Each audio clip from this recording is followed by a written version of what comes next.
On est ensemble avec vous pour commenter l'actualité avec aujourd'hui Jérôme Dubus. Bonjour, membre de La République En Marche.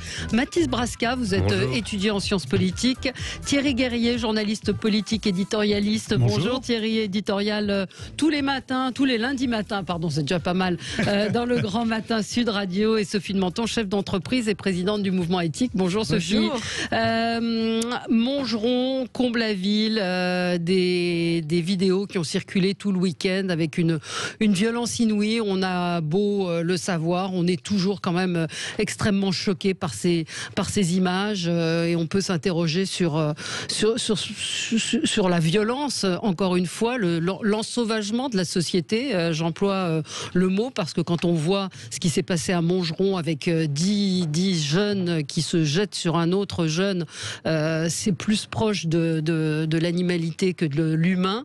Et puis ce jeune à Comble-la-Ville, également élève, qui a poussé sa maîtresse, son enseignante, sa maîtresse c'est plutôt une enseignante.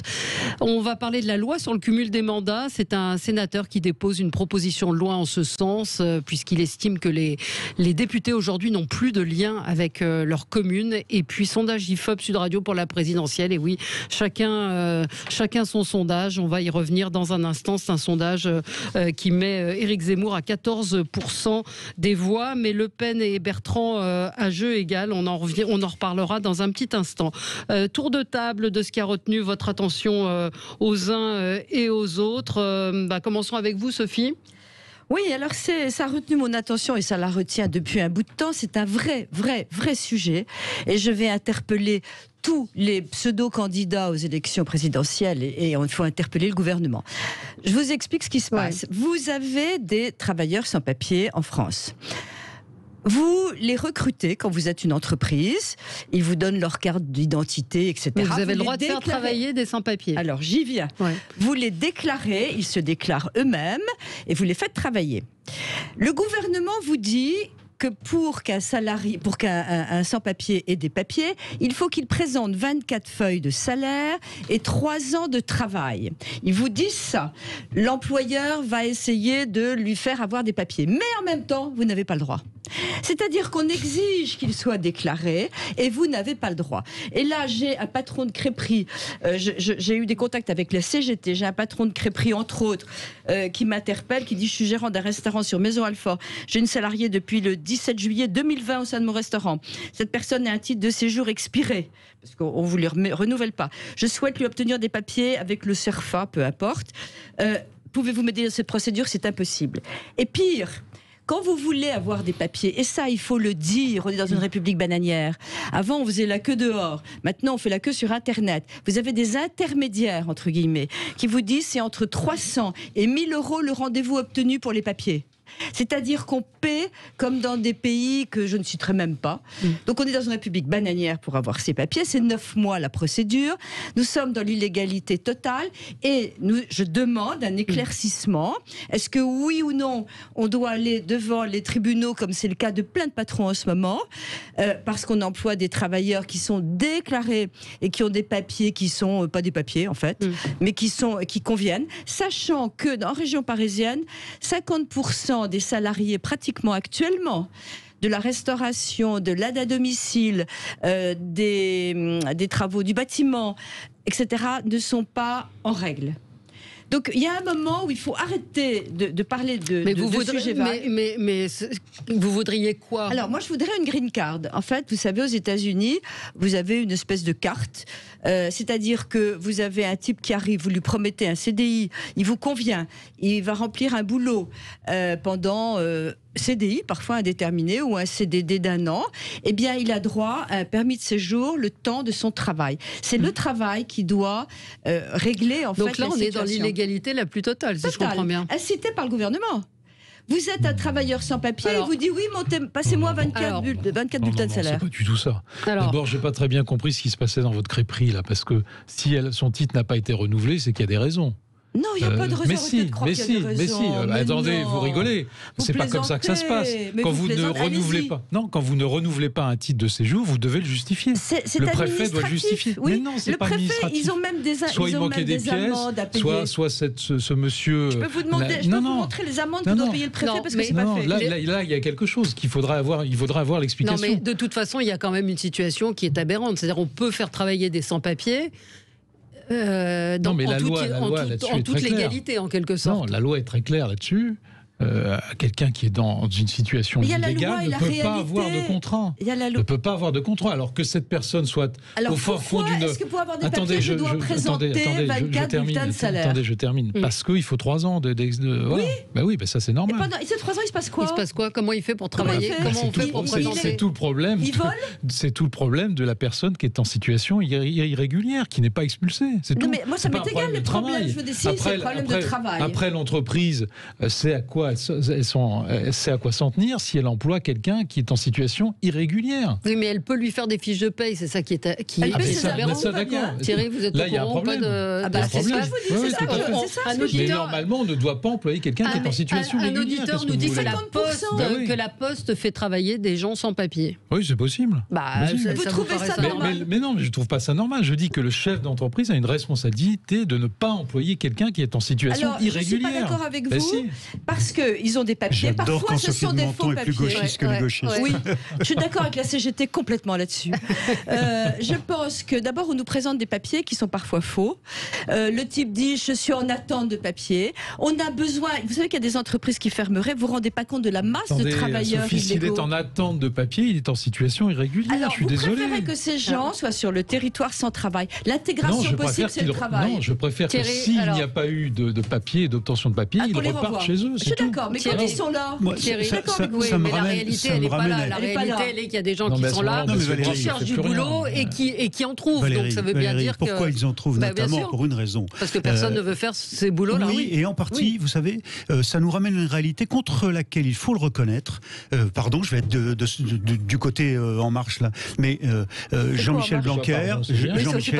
Jean-Michel Blanquer et le gouvernement depuis 5 ans. C'est quoi? C'est-à-dire que la réalité, c'est que nous avons un pays dans lequel il y a une proportion de gens au chômage encore très importante, même s'il a baissé, mais qui a par ailleurs toute des centaines de milliers d'emplois qui ne sont pas pourvus parce que les gens ne sont pas formés. Il y a donc un problème d'adéquation. Sophie, laissez-moi finir si vous permettez. Il y a un problème d'adéquation entre le marché du travail et la réalité de la formation qui ne correspond pas toujours ou qui ne répond pas à la réalité des entreprises. 50% des nounous au noir. Mais ça a progressé, ça progresse encore parce qu'il y a une volonté dans laquelle à la fois le MEDEF et l'école travaillent pour pouvoir rapprocher, par exemple, l'apprentissage. C'est totalement insuffisant. D'accord, mais c'est un long travail qui est en voie de résorption. En tout cas, on progresse dans ce domaine. Il y a une réalité, il n'y a pas d'adéquation entre les deux. Voilà. Et on a une auditrice. Ça fait 20 ans que j'entends ça. On va marquer une pause. Les 300 ou 400 000 personnes qui ne sont pas employées et qui manquent justement alors qu'il y a des postes, ça fait 20 ans que j'entends ça. Quand j'étais délégué général du MEDEF en Ile-de-France, j'entendais déjà ça. Rien n'a changé. On va marquer une pause, c'est l'heure du journal. Ça suffit, stop. Rien n'a changé. C'est l'heure du journal. On continue tout de suite après. Et on est ensemble avec vous jusqu'à midi pour commenter l'actualité avec aujourd'hui Jérôme Dubu, membre de La République En Marche, Mathis Brasca, étudiant en sciences politiques, Thierry Guerrier, journaliste politique, éditorialiste. Je rappelle qu'on vous retrouve tous les lundis matins dans le Grand Matin Sud Radio, et Sophie Menton, chef d'entreprise, présidente du mouvement éthique. On va revenir sur notre sondage IFOP fiducial qui a testé les différents candidats à l'élection présidentielle. On va en reparler dans un instant. On va parler de ce qui s'est passé à Montgeron et à Comble-la-Ville, des événements où des jeunes se sont livrés à des actes particulièrement violents. On va en reparler dans un instant. Et puis la loi sur le cumul des mandats. Et puis peut-être la démission des évêques, ce qu'appellent 3 personnalités importantes qui connaissent vraiment le sujet, qui demandent à ce que tous les évêques français démissionnent. On en reparle dans un instant. Juste un mot, Mathis Brasca, vous voulez réagir à ce que disait Sophie de Menton, à son coup de gueule à propos de l'hypocrisie autour des travailleurs sans papier. Une auditrice nous dit, mais s'ils étaient mieux payés, si les salariés étaient mieux payés, peut-être qu'on ne serait pas obligé de faire appel à des sans-papiers. C'est le problème, en fait. On va dire que cette réalité, elle ouvre sur le sujet des entrepreneurs et des sociétés qui ont tendance à embaucher des sans-papiers. On n'a pas de tendance. Des gens à des prix, à des tarifs, exactement, à des emplois qui sont plutôt faibles, à des rémunérations qui sont plutôt faibles et qui provoquent par conséquent un dumping social. Parce que les sans-papiers, ils sont quand même globalement dans des emplois qui sont... on le voit très bien. Qui sont déclarés, ils sont payés au tarif français puisqu'ils sont déclarés. Je parle, c'est scandaleux quand c'est pas déclaré. On est bien d'accord, là, oui, pas photo. Là, vous parlez de ceux qui ont des fiches de paye. Quand des fiches de paye, ils sont déclarés, ils sont au tarif des autres. Si on s'intéresse par exemple à la restauration. Oui. La restauration, effectivement, on a des gens qui sont à des tarifs, on va dire, qui sont légaux, mais qui viennent parfois du Pakistan, etc., mais qui vont travailler un nombre d'heures qui est bien supérieur à la moyenne. C'est un autre problème qu'a priori, je ne défends pas du tout ça. Je ne suis pas au courant et c'est pas le cas de ce dont je parle. Moi, je vous parle des conditions archi normales, nombre d'heures classiques, fiches de paye, tout bien, tout normal, mais des travailleurs effectivement qui n'ont pas de papier en règle. Bon, on va pas faire l'heure dessus. Jérôme Dubu, vous, votre coup de gueule. Oui, moi, c'est un coup de gueule contre la Chine. Alors, vous me direz, on pourrait le faire tous les jours quasiment, mais je le fais aujourd'hui parce que la Chine vient d'annoncer l'augmentation de sa production de charbon. Évidemment, ils ont des problèmes de pénurie d'énergie, puisqu'il y a un certain nombre de centrales qui tombent en panne, centrales au charbon, je le rappelle, puisque la Chine, c'est quasiment la moitié des centrales au charbon du monde. Alors, ça s'adresse aussi à l'Inde, qui a le même processus de pénurie. Ça provoque des pannes, effectivement, d'électricité dans des centrales. Ça provoque des pannes d'électricité dans l'industrie chinoise. Et évidemment, comme ils sont en pleine reprise, l'Inde aussi d'ailleurs, ça les gêne. Sauf que on est à un mois à peu près de la COP26, qui doit se tenir à Glasgow, et que les engagements de la Chine et de l'Inde à la dernière COP n'étaient pas du tout cela. Bon, donc c'est un coup de canif, c'est plus qu'un coup de canif d'ailleurs, c'est un énorme coup de couteau sur l'engagement de la Chine qui avait été signé. Je rappelle que normalement en 2030, la Chine avait prévu de mettre fin à une partie de sa production au charbon et de la substituer par autre chose. C'est exactement l'inverse qu'elle est en train de faire, c'est-à-dire qu'elle est en train d'augmenter sa production personnelle interne, notamment en Mongolie, où il y a 72 centrales à charbon, ce qui est énorme. Et puis, l'Inde fait la même chose. Donc, de deux choses l'une, ou bien on signe des accords qui ne valent rien, et on considère que ce sont des chiffons de papier qu'il faut déchirer, c'est exactement ce qui se passe, ou bien alors on dit, ben non, moi en ce moment je ne peux pas, mais on ne fait pas ça de manière subreptive et sans en avertir les autres nations qui ont signé. Alors l'Australie est un peu complice aussi dans cette affaire, puisqu'elle produit du charbon qui est exporté, et elle va rendre évidemment, elle va donner raison à la Chine qui augmente ses importations. Donc je trouve ça assez hypocrite, je trouve ça très dangereux pour l'avenir, parce que ça veut dire qu'il y a deux pays, l'Inde et la Chine, qui vont s'exonérer de leurs engagements qui avaient été pris devant l'ensemble des nations. Non, c'est faux de dire qu'il n'y a que deux pays, il y en a bien plus. Oui, il y en a bien plus, mais c'est ces deux-là qui augmentent. Bien sûr, mais pas tout à fait. Vous savez que, Valérie, l'Allemagne produit pour 1 mégawattheure d'électricité 10 fois plus de gaz à effet de serre que la France. Et la Pologne, 66 fois plus. Pourquoi ? Parce qu'ils utilisent, ces deux pays utilisent des centrales à charbon, pas que, au gaz aussi, et notamment pour compenser la réduction du nucléaire, qui est une énergie propre en gaz à effet de serre et en carbone, comme l'industrie française. Et il y a un débat d'ailleurs en ce moment pour savoir si dans ce qu'on appelle la taxonomie, c'est-à-dire la capacité à donner une note aux outils qu'on utilise pour fabriquer de l'électricité, si le nucléaire pouvait entrer comme étant un outil. Et comme l'idéologie hostile au nucléaire, c'est tout un débat politique en ce moment qui s'est invité dans la campagne électorale. Comme cette idéologie finalement a réussi à convaincre un grand nombre de hauts fonctionnaires à Bruxelles, eh bien on a retiré le nucléaire. Alors c'est le comble, parce que l'Autriche dit finalement non, oui, on est obligé d'utiliser des gaz, mais on produit beaucoup plus de gaz à effet de serre, de gaz carbonique en Allemagne par exemple qu'en France. Ça, on sait bien. On n'est pas vertueux. Tout le monde ne le sait pas. Il faut le rappeler. C'est scandaleux de dire que l'Union européenne, qui a été un projet, on va dire, innovant, qui a été un projet aussi écologiste, pour être aujourd'hui pour être aujourd'hui sérieux aux yeux des gens, doit rester un projet écologiste. On est passé de l'Euratom aujourd'hui à des pays comme l'Allemagne qui rejettent le nucléaire et qui polluent donc par conséquent autant que des pays... On est anti-écologiste de cette façon, vous avez raison. Vous avez raison, hein. Je citais la Chine et l'Inde parce que ce sont les deux pays qui ont annoncé qu'ils allaient augmenter leur capacité mais on de doit balayer nous-mêmes en Europe. Mais effectivement, l'Union européenne a des problèmes, et notamment en Allemagne, et d'ailleurs ça pose des problèmes au sein des négociations actuelles entre les trois partis, les écologistes, le FDP, et puis également les libéraux, et puis le SPD, puisque en réalité le FPD et les écologistes sont totalement opposés l'un par rapport à l'autre sur le nucléaire. L'un veut augmenter la capacité nucléaire, l'autre veut la réduire. Alors, Mathis, c'est un coup de gueule. Moi, c'est plutôt un coup de gueule. Ça veut dire que j'ai regardé, je ne sais pas si vous avez vu sur Twitter, Check News, qui a regardé les mentions d'Éric Zemmour dans les tweets des principales chaînes de télévision. Et Éric Zemmour explose littéralement tous les autres candidats, alors que lui n'est pas encore candidat. On a par exemple chez BFM TV 4 fois plus de tweets qui mentionnent Éric Zemmour que Le Pen sur le dernier mois. Donc 432 tweets, contre par exemple 5 pour Montebourg, qui lui est candidat à la présidentielle. CNews, 53 tweets contre 12 pour Le Pen, mais 45 pour Xavier Bertrand.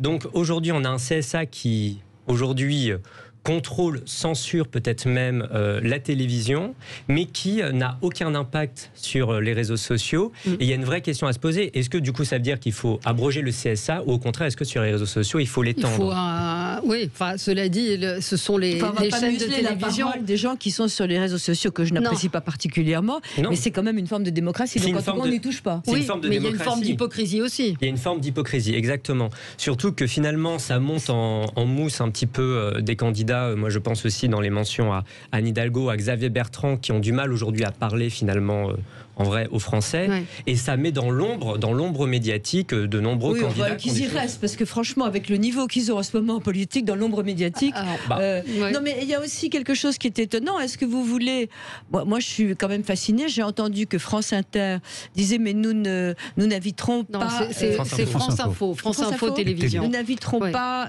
Éric Zemmour sur nos plateaux tant qu'il n'est pas candidat. Est-ce que c'est bien?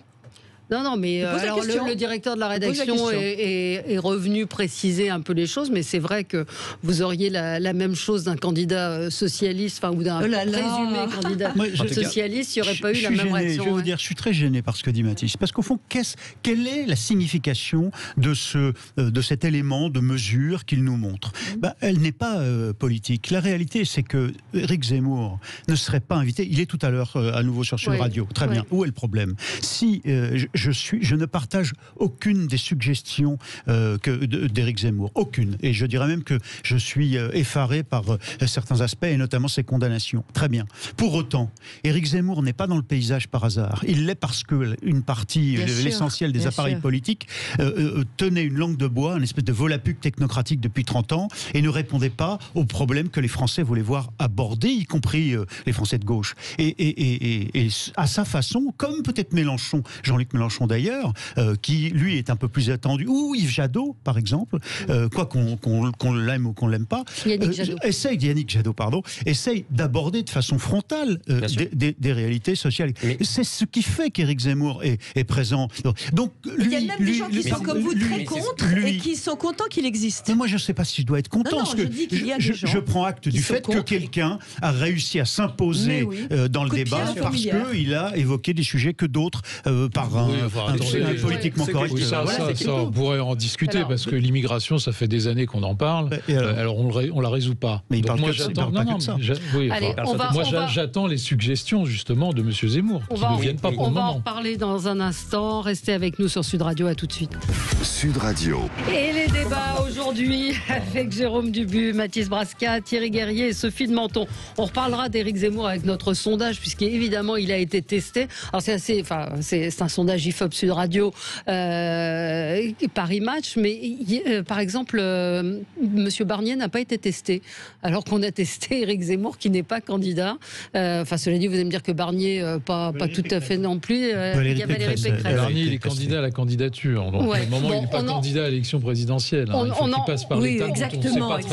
On en reparlera tout à l'heure. Je voudrais ne pas oublier le coup de gueule de Thierry Guerrier. Alors, moi, c'est un coup de gueule qu'on pourrait malheureusement poser régulièrement à mon tour contre l'équipe de la mairie de Paris, la municipalité, Anne Hidalgo et Emmanuel Grégoire. Et je voudrais revenir sur un événement que j'ai vécu en plus, parce que je vivais comme riverain à 50 mètres de la rue de Trévise. Tous les auditeurs de France ne savent pas ce que c'est que la catastrophe de la rue de Trévise, mais un jour de janvier, un samedi de janvier 2019, explosion de gaz, 4 morts, 2 sapeurs-pompiers sont tués en intervention, 2 touristes, et puis 66 blessés, dont aujourd'hui des femmes qui sont en fauteuil roulant et d'autres qui sont encore à l'hôpital. Et la mairie de Paris, Anne Hidalgo, son adjoint Emmanuel Grégoire, qui gère les affaires courantes ou qui essaye de gérer pendant qu'elle est en campagne présidentielle, avait promis aux victimes, parce qu'il faut, le Canard enchaîné l'a très bien raconté, il faut rappeler qu'un rapport d'enquête a montré la considérable responsabilité de la ville qui gère mal ses travaux à Paris, ou qui les gère quasiment jamais, ou qui les gère en retard. Pourtant, Dieu sait s'il y en a des travaux. Bien entendu, mais les délais administratifs sur les... Bref, résultat, la conduite de gaz a explosé et on a cette catastrophe. Et la mairie avait promis des indemnités. Alors là, elle vient de dire, on a mis au point une enveloppe de 20 millions. Sauf qu'une fois de plus, on est reparti dans un mensonge et les victimes ne sont pas indemnisées, ne seront pas indemnisées. On leur a menti, on continue à leur mentir. Je trouve que c'est dans tous les domaines pareil, pardonnez-moi. Je ne sais pas. Alors attendez, Sophie, laissez-les terminer. Cette affaire qui a une dimension humaine montre une espèce de une absence totale de considération pour la réalité humaine de ce que vivent les femmes qui sont aujourd'hui. Qui dirige la France, il n'y a pas de responsable. Non, je parle de la ville de Paris. Non, je parle de ça. Oui. Non, mais, je parle de la ville, même la ville, Anne Hidalgo, c'est stupéfiant. Non, mais vous ne pouvez pas, Sophie, tout le temps mettre tout dans le même sac. Il y a des personnes dont on parle, il y a des responsabilités. Mais la France, non, la France, oui, mais là, il y a un point précis qui est une catastrophe sur laquelle il n'y a aucune prise en compte de l'humain. Oui, où on est surtout pire que ça, il y a un mépris à l'égard des victimes qu'on a instrumentalisées et auxquelles on ment encore aujourd'hui en ne leur donnant pas les indemnités. Je ne crois pas que ce soit ça. Moi, j'ai bien vu, quand j'étais conseiller de Paris, j'ai suivi cette affaire pendant 6 mois. D'ailleurs, j'avais demandé des indemnités, évidemment. Je vivais à côté de la rue de Trévise, j'ai vécu l'explosion. Et effectivement, la ville de Paris les avait refusés. Je pense qu'ils ont parié sur le fait qu'ils ne seraient pas mis en cause. Bon, ça a été une erreur. Oui, le rapport d'enquête a montré que la ville était responsable. Bon, alors là, ils vont débloquer 20 millions, je crois. Non, disent-ils, mais c'est faux. Non, mais ça va être voté, là. Ça va être voté. Donc, il faut faire attention aussi à ce qu'on dit. Non, je ne suis pas d'accord. Je rétablis les faits, c'est tout. Bon, il y a eu une erreur d'appréciation de leur part, qui est malheureuse, parce qu'effectivement, il y a eu des morts et il y a eu des victimes, mais le déblocage va avoir lieu. Voilà. Écoutez, je souhaite que les victimes soient en effet prises en compte aussi de cette façon. Parce que je l'avais demandé. Après le déblocage, il faudrait que ça soit distribué très vite et vous allez voir que ça va mettre encore un temps sur le blocage administratif. Ça risque d'être assez long. Je voulais qu'on passe à notre premier sujet sur ces 2 vidéos qui ont énormément circulé sur les réseaux sociaux.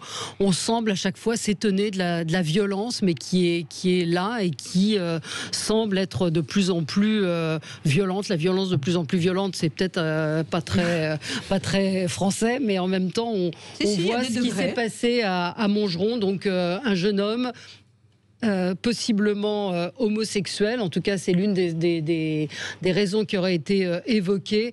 On voit plusieurs jeunes s'en prendre à ce jeune homme.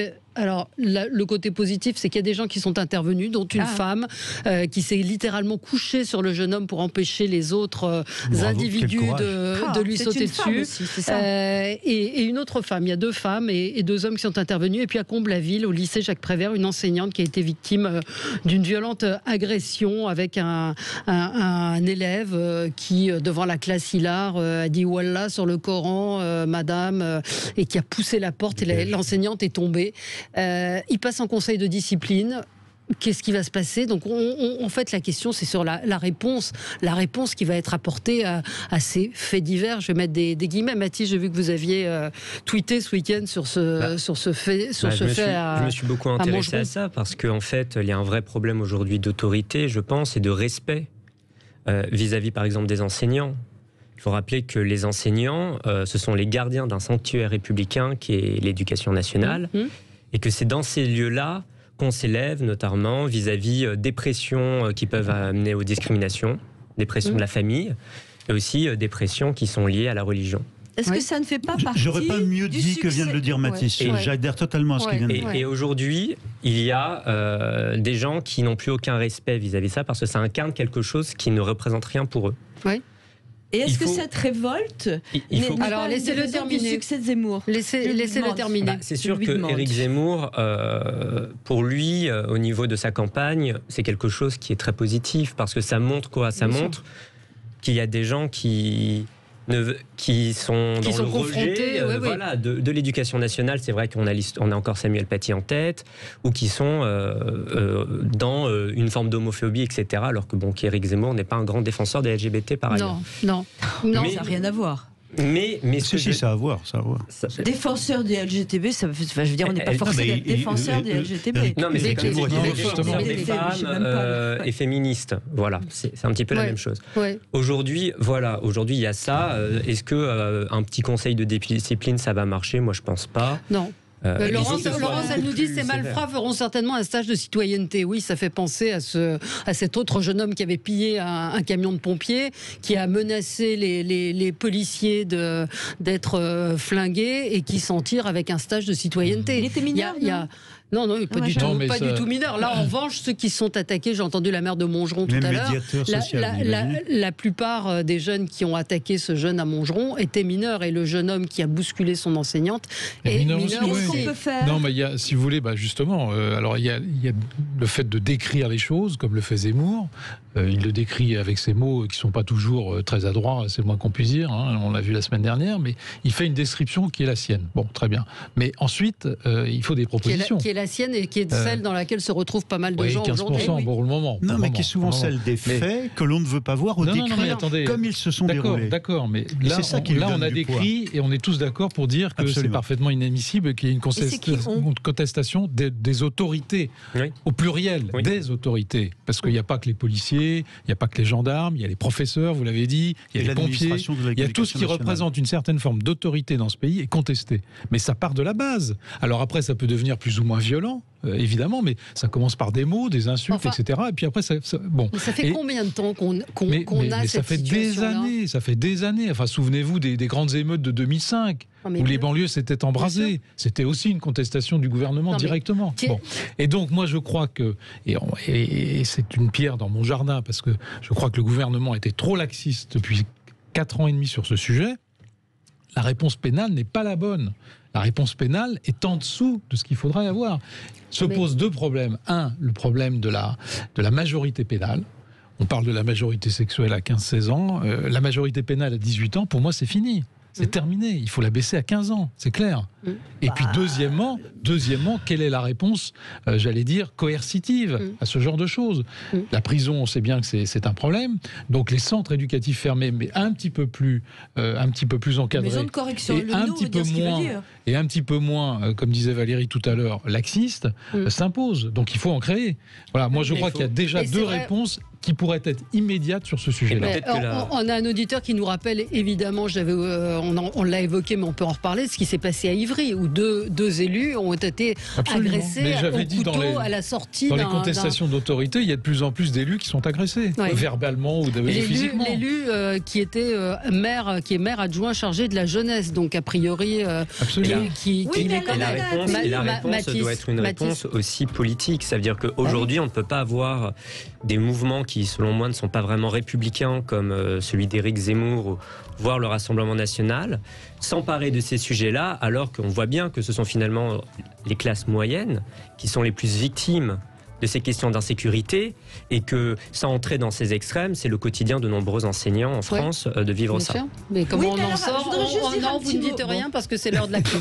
Allez, on se retrouve dans un instant sur Sud Radio. Avec vous sur Sud Radio jusqu'à midi, avec Sophie de Menton, Thierry Guerrier, Mathis Brasca et Jérôme Dubu.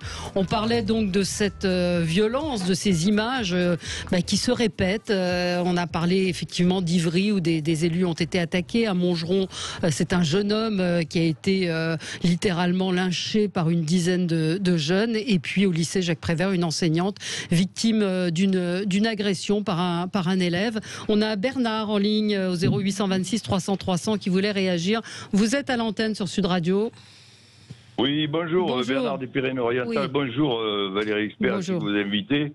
Sophie de Menton, Thierry. Bonjour aux auditeurs. Voilà, je voulais réagir parce que vous avez un intervenant. Alors, je ne sais pas si c'est Thierry Guerrier ou l'autre monsieur que vous avez dans vos studios, mais c'est-à-dire qu'ils disent qu'ils ont des doubles discours, et c'est, je voulais dire, que contradictoire la plupart du temps. Et c'est ce qui a poussé, je veux dire maintenant, un Éric Zemmour au pinacle, parce que, à mon avis, je peux vous dire que c'est pas fini. Il y en a beaucoup qui essaient de le faire descendre en lui coupant un peu les portes un peu partout, mais l'herbe sous les pieds. Mais voilà, donc c'est ce double discours. En France, il va falloir qu'on commence. Ça fait que discuter partout, que ce soit dans les radios, dans les ministères. Il n'y a rien qui se passe. Mais est-ce que vous seriez prêt à voter pour Éric Zemmour?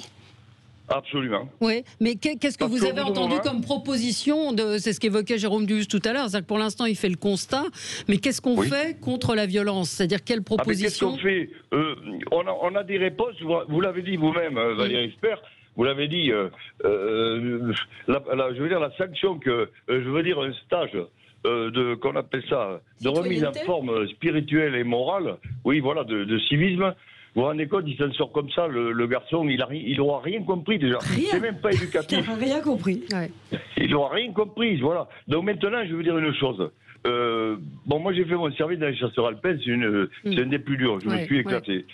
Ouais. Je pense qu'il faudrait commencer à les prendre un peu de pédagogie et leur expliquer ce que c'est qu'un bout de bois, ce que c'est que la terre, l'eau, le ciel. Voilà, les remettre d'aplomb dès le départ et leur en faire baver comme il faut. Sinon, après, vous allez voir, il y a eu, on n'en parle pas, il y a eu un assassinat horrible, je crois que c'est dans le sud, d'un jeune espagnol qui faisait du vélo. Absolument. C'est atroce. Je n'ai pas dormi du début de la nuit, oui, franchement. Parce que j'imaginais ce gamin, 28 ans, moi j'ai des miens qui ont 3-4 ans de plus. Voilà la France. Voilà. Alors il y a toujours eu, il y a toujours eu des meurtres, il y a toujours eu de la violence, il y a toujours eu ça. Faut pas non plus. Mais ce qui est nouveau, et encore une fois, j'entendais la maire de Montgeron tout à l'heure, qui disait qu'il y avait toujours eu de la violence, mais que c'était une ultra-violence, c'est-à-dire qu'il y a quelque chose, il y a effectivement une gradation dans la sauvagerie. J'ai pas d'autre mot que celui-là. C'est-à-dire qu'il y a pu y avoir des affrontements de bandes, il y avait des gens qui se plantaient. Là, on a parlé il y a quelques semaines du document Génération Kalash, où ils prennent des Kalachnikovs dans le sud, à Marseille en particulier, mais dans d'autres villes où c'est plus facile de se buter avec une Kalash parce qu'il n'y a pas besoin d'apprendre à tirer. Donc il y a une forme de perte de repère de la réalité chez ces jeunes-là. Donc qu'est-ce qu'on fait? Oui, et en même temps, on critique nos policiers qu'on trouve trop violents. Alors je veux dire, qu'est-ce qu'on fait? Il y a aussi le problème. Jérôme Dubu. Le reportage auquel vous faisiez allusion, Valérie, il y a aussi un problème de diffusion des armes en France. Oui. Là, on a laissé faire, effectivement. C'est très peu puni pénalement. Qui on a laissé faire mais tous les gouvernements depuis des précédents. Et voilà. Et la diffusion des armes, on est pas au niveau des Américains, loin s'en faut, mais on trouve des armes partout. Et quand vous faites une descente de police, systématiquement, vous trouvez des armes. C'était pas le cas il y a une dizaine d'années. Alors de réagir à ça. Non, il y a une réponse. Non, il y a aussi une réponse pénale. Il y a aussi une réponse pénale. Il faut plus punir. Mais est-ce qu'on ne peut pas interdire? C'est pas au ministre de l'Intérieur de dire que dorénavant, la vente d'armes est terminée. Moi, j'ai envie de dire peut-être qu'il faudrait peut-être saisir un petit peu moins de bâtonnets de cannabis et mettre un peu moins tout son travail dans la recherche de quelques joints à Châtelet-Léal, parce que c'est un petit peu aujourd'hui le problème qu'on a aujourd'hui avec les effectifs de police qui sont mobilisés à 80% sur les questions de drogue plutôt légères, et travailler plus sur ces sujets-là. Je pense qu'il y a une position aussi démagogique vis-à-vis des drogues légères qui fait qu'on n'avance pas là-dessus. Quand vous faites des grosses prises dans un certain nombre de lieux, vous trouvez des armes systématiquement. C'était pas le cas il y a 10 ans. Donc il y a vraiment un problème de diffusion des armes dans ce pays. Là, on parle de... Enfin, il y a de la drogue et là, il y a de la violence au quotidien qui est encore peut-être autre chose. Je suis navré, mais il y a un contre-exemple à propos du fait qu'on mélangerait tout dans les enquêtes et que, par exemple, on se porterait davantage sur les consommateurs. Il y a un débat là-dessus. Mais regardez l'exemple de Canteleu, près de Rouen, en Normandie, où la maire elle-même, socialiste, a été arrêtée, mise en garde à vue et interrogée. Elle ressort sans aucune charge. Mais il y a un soupçon, c'est très clairement indiqué par le procureur, il y a un soupçon d'avoir encourager, laisser s'organiser ce trafic. Aujourd'hui, Jérôme, je suis navré, mais les policiers ont fait leur travail. Et la police judiciaire a fait son travail. Elle a enquêté, elle a trouvé des armes, des sommes d'argent considérables, évidemment de la drogue, et elle a remonté le réseau avec ce soutien moral de la maire et de certains de ses adjoints pour soutien à des organisations et à des animateurs dont elle savait qu'ils étaient dans la drogue. Il y a une diffusion massive des armes. Vous allez sur Internet, vous achetez une Kalachnikov très facilement. Il y a une diffusion massive des armes dans ce pays qu'on a laissé faire. Il faut bien le dire. Oui, alors, je vais laisser faire. Mais je veux qu'on revienne à nos violences, c'est-à-dire à ces jeunes. On ne parle pas là on parle pas forcément de trafic d'armes. On parle de violence, de jeunes qui sont capables à 10 de lyncher quelqu'un. Tout va ensemble, sauf que quelle est la réponse qui va être apportée? C'est parce qu'ils emploient des armes de plus en plus souvent. Oui, regardez Marseille. Thierry Guerrier. Moi, il y a un lien entre le choix des politiques de démissionner face à des propos tenus, par exemple, par certains animateurs dans un coin, imams dans un autre, extrémistes à tel endroit, qui colportent un certain nombre d'idéaux, par exemple, l'homophobie. Pourquoi ce gamin, dont nous dit-on la victime, qui serait homosexuel, pourquoi est-ce qu'il est la victime? Parce que dans certains quartiers, il est de bon ton de considérer que on est dans la normalité. Et tous les extrémistes s'entendent là-dessus. Pas uniquement certains islamistes. Mais c'est une question d'éducation. Et c'est long. C'est très long. C'est pour ça que moi je crois. On fait des prêches là-dessus. Non mais je répète, ça c'est surveillé. Mais bien entendu c'est surveillé. Vous savez très bien qu'il y a un certain nombre de mosquées qui ont été fermées et qu'il y a un travail. Mais Gérald Darmanin, c'est pas seulement un problème d'islam. Il ne faut pas exagérer non plus. Bien entendu. Sur l'homophobie, beaucoup. Non mais c'est le problème de Zemmour, c'est qu'il est complètement monomaniaque avec cette affaire d'islam. Mais il ne faut pas exagérer non plus. Non mais vous avez deux faits qui ont été cités par Valérie. L'islam n'a rien à voir avec cette affaire. Quand on dit voilà le non, je parlais d'Ivry avec l'adjoint qui a été agressé. L'islam n'a strictement rien à voir là-dedans. Il ne faut pas non plus faire des amalgames. L'une des religions qui progresse contre nous. L'une des religions aujourd'hui qui progresse le plus en France, c'est l'évangélisme, et l'homophobie encore est très présente chez l'évangélisme. D'ailleurs, on peut saluer quand même que l'Assemblée nationale a voté à l'unanimité la fin des thérapies de conversion, qui était d'ailleurs très pratiquée chez les évangélistes. Et qui visait à transformer les gens en hétérosexuels, et ça fait beaucoup de dégâts. On a Bernadette en ligne avec nous. Après Bernard, c'est Bernadette. Bonjour Bernadette. Allô, bonjour. Bonjour. Alors, je vous remercie beaucoup parce que je vous écoute beaucoup et j'aime beaucoup vos émissions. Merci Bernadette. Voilà, moi, il y a 30 ans, j'étais sur l'île. Mais déjà, à l'époque, on nous disait qu'il y avait des secteurs où on ne pouvait pas rentrer. Alors moi, je suis blonde avec des yeux bleus. Je me suis fait insulter il y a 30 ans de ça, parce que j'étais trop blanche. Et là, maintenant, moi, je suis outrée quand j'entends tout ça. J'ai une peur profonde pour mes enfants et pour mes petits-enfants. Je me dis, mais quel avenir on a? Quel avenir? Parce qu'il n'y a que de la violence. Et effectivement, personne ne fait rien. Rien du tout. Et j'écoutais votre émission tout à l'heure sur, malheureusement, les sans-papiers. Moi, je fais du ménage. Je me lève à 5h30 tous les matins. j'ai pas de honte. Je veux dire, tous les travaux ne sont pas non plus faits dénigrés par les Français, quoi. J'ai l'impression qu'on nous fait passer pour des feignants, des racistes. Je veux dire, je pense que notre gouvernement fait beaucoup pour tout le monde. Je veux dire, sur Béziers, il y a énormément de violence également. On a des petits Français qui se font insulter de sales blancs. Je veux dire, qu'est-ce qu'on peut faire contre ça? Moi, vous voyez, j'en prends parce que ça me fait peur. Bon. On entend votre témoignage. Il y avait celui de Lucia tout à l'heure qui disait, à propos de ce qu'évoquait Sophie de Menton, je sais de quoi je parle, je suis employée de maison déclarée par CESU et je travaille pour 8,33 €. 8,83 € congé compris. Oui, c'est dans le Gard, mais il ne faut pas croire que les gens... et si on n'accepte pas ça, on n'a pas de boulot. Il faut arrêter de dire que les Français sont feignants. Beaucoup sont honnêtes. Donc, je n'avais pas eu le temps de le dire. C'est tout à fait juste, mais ça dépend terriblement des régions. La région parisienne est très à part là-dessus. Ouais. Et effectivement, les tarifs ne sont pas les mêmes. Ouais. Le besoin de main-d'œuvre n'est pas le même, etc. Puis il y a aussi un problème de taxes, si vous voulez.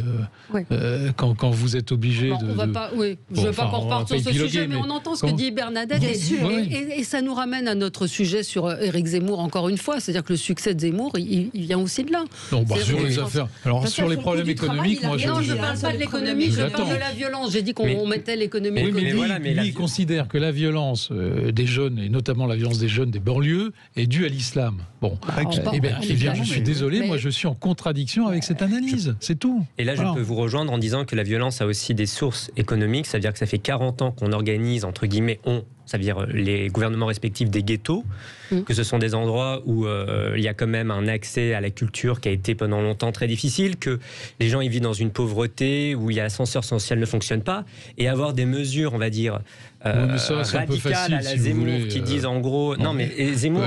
L'explication sociale des violences, moi je l'ai jamais acceptée. Je vais pas faire... L'explication n'est pas purement sociale, mais il y a des facteurs sociaux qui expliquent ça. À ce moment-là, vous expliquez tout. Vous excusez tout, surtout la culture de l'excuse est terrible.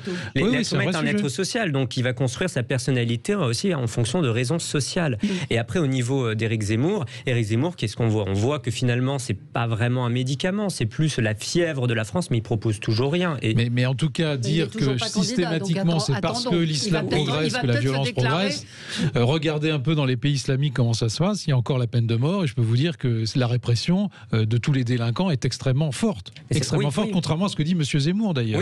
Oui. Mais c'est parce qu'il y a un vrai code juridique. On pend des gens en Iran, on pend des gens au Maroc. Enfin, je veux dire, c'est des pays islamiques et c'est des pays où la répression et où la délinquance n'est pas acceptée. C'est des pays musulmans, pas islamiques. Le Maroc n'est pas un pays musulman. Le Maroc n'est pas un pays. Non, c'est vous qui dites pas d'amalgame. Vous faites une différence. Non, c'est parce que quand vous regardez les définitions de l'islamisme dans un dictionnaire, l'islamisme, c'est l'islam. Enfin, arrêtons. Arrêtons. Oui. Mais après, c'est peut-être bien de trouver quand même une nuance si on veut pouvoir débattre sans faire d'amalgame. En l'occurrence, je vais aller dans le sens de Mathis sur les facteurs sociaux. Et ça nous ramène à l'exemple de Comble-la-Ville et au traitement par ce grand gamin de sa professeure. Moi, j'aime pas gamin.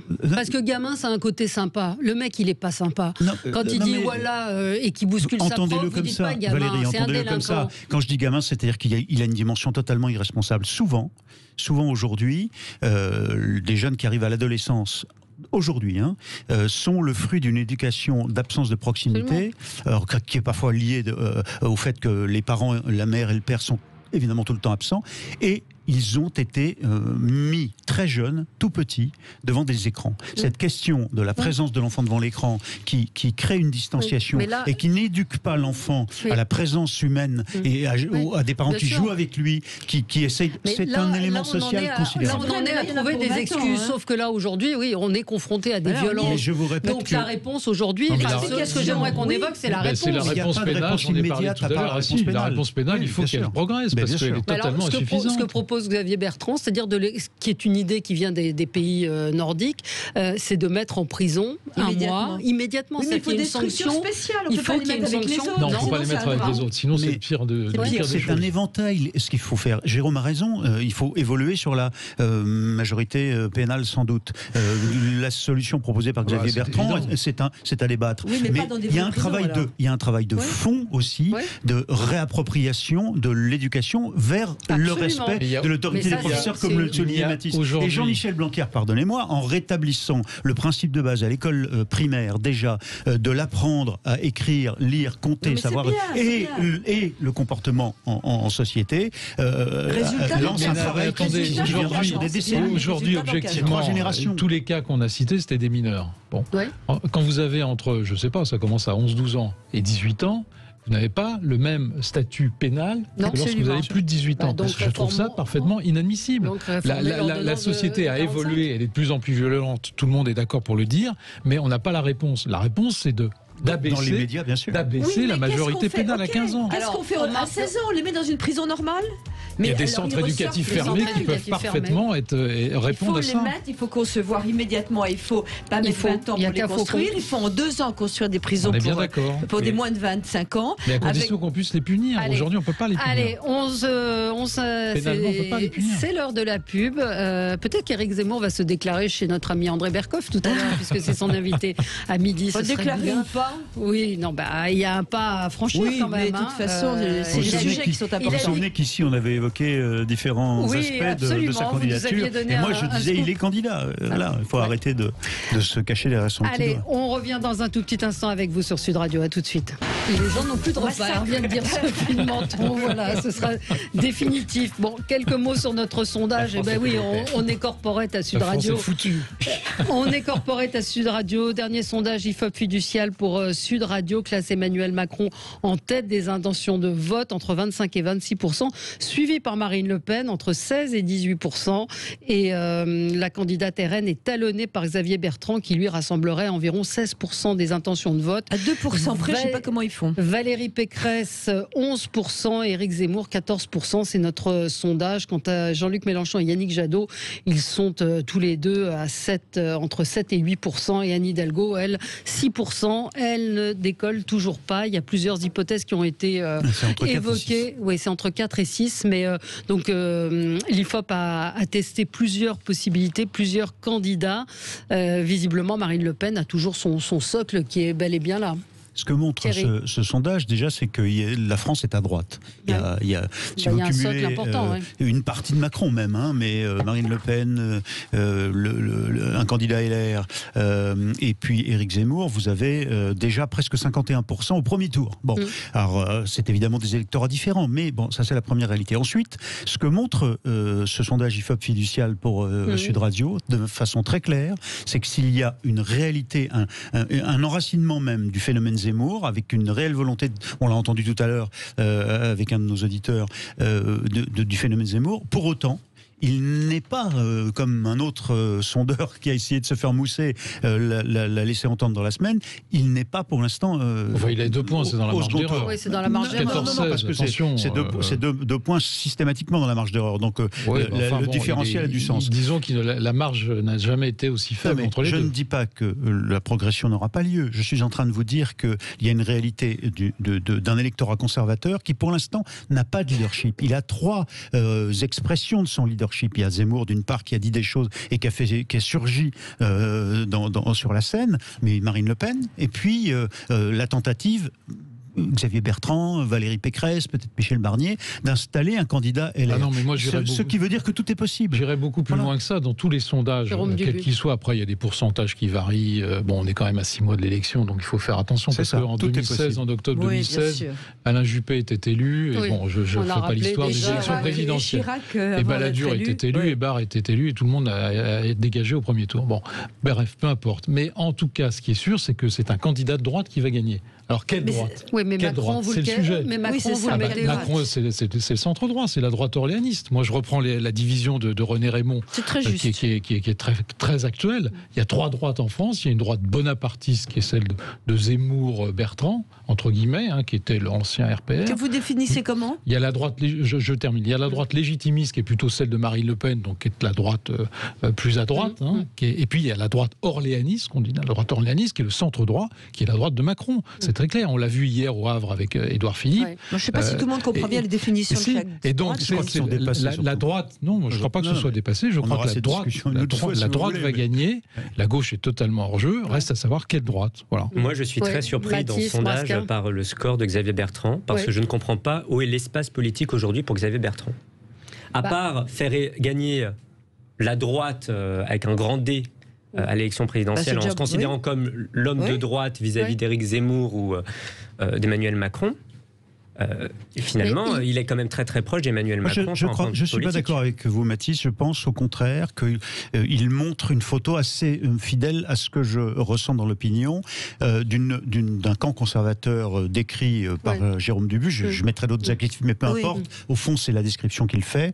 Mais qu'il y a réellement entre Marine Le Pen et Éric Zemmour énorme fossé, quand même. Une volonté de trouver un leadership, c'est-à-dire d'avoir quelqu'un en qui ne serait pas le fruit des extrêmes et de la pensée extrémiste. Il y a cette réalité dans la droite qui se cherche là-dessus. Aujourd'hui, c'est pour ça que je dis, tout est possible encore avec Marine Le Pen, économiquement, n'est pas du tout à droite. Marine Le Pen, moi, je la sens plutôt à gauche. Mais elle est à gauche, la retraite à 60 ans, etc. Marine Le Pen. Pourquoi vous la mettez à droite? Mathis Brasca. Alors, Marine Le Pen est à gauche, je sais pas, je connais pas beaucoup de gens de gauche qui votent pour Marine Le Pen. Mais si, il y en a plein. Économiquement. Économiquement, être de gauche économique, c'est assez particulier. Après, des gens entre guillemets prolétaires qui ont voté le Parti communiste français il y a longtemps et qui aujourd'hui sont passés à Marine Le Pen ou qui ont voté Nicolas Sarkozy et sont passés à Marine Le Pen. Les extrêmes se rejoignent, c'est bien connu. Après, le Parti communiste français, du moins en France, a eu un programme un petit peu plus progressiste que le Rassemblement national et le FN. Quand vous voyez les reports au deuxième tour, parce qu'on ne parle pas du deuxième tour, mais on est à 55, 57, 43, 45, bon, c'est quand même une marge assez Si Marine Le Pen a un vrai succès aujourd'hui, effectivement, c'est parce que... Vous voyez que les électeurs de Mélenchon... Vous voyez que les électeurs de Mélenchon au deuxième tour s'abstiennent dans une large majorité et votent pour parti Le Pen. Qui marche en partie. Après, voilà, si on parle de Marine Le Pen d'un point de vue politique, Marine Le Pen, elle a gauchisé, entre guillemets, elle a rendu socialement acceptable son programme. Socialement acceptable, ah bon? Non, mais alors socialement acceptable, ça veut dire quoi? Ça veut dire qu'elle est moins dans une posture de politique pas autoritaire, d'une politique d'austérité qu'était son père. D'un point de vue économique. Non, mais Le Pen était libéral, il n'était pas c'était pas une politique d'austérité. Pour moi, il a voulu être le Reagan et le Thatcher français. C'est totalement différent de l'austérité. Le libéralisme économique a tendance quand même à engager de l'austérité. On le voit à l'échelle. On peut le voir à l'échelle européenne. De la dette, sur le chantage à la dette, par exemple. Il faudrait redéfinir la droite d'abord. Je ne sais pas très bien. C'est ce qu'a essayé de faire. Mais en tout cas, après, il y a des personnalités. Il y a des gens qui votent pour des personnalités qui n'ont pas d'engagement politique. Par exemple, Bertrand, il plaît à un certain nombre de gens. Ça explique pourquoi, à mon avis, il est à 15-16%, parce qu'il veut être le miroir, à contrario de Macron. C'est l'homme des territoires, c'est l'homme de base. Il n'a pas fait d'études supérieures comme Macron. Il a fait des études supérieures, non, mais pas l'ENA. Oui. Il n'est pas passé chez Rothschild. Bref, il se montre comme l'anti-portrait. C'est ça. Donc ça attire un certain nombre de gens qui ne sont pas forcément... Il joue sur les racines gaullistes sociales. Donc 15-16%, à mon avis, c'est pas exclu. Je répète, gaulliste social, c'est-à-dire à la fois le sens de l'autorité de l'État, l'autorité tout simplement, la dimension de la nation, mais aussi le gaullisme social, c'est-à-dire cette idée d'une participation plus grande encore des salariés au profit. Allez, c'est fini pour aujourd'hui. Dans un instant, c'est André Berkoff et qui reçoit Éric Zemmour. Très bonne journée à tous.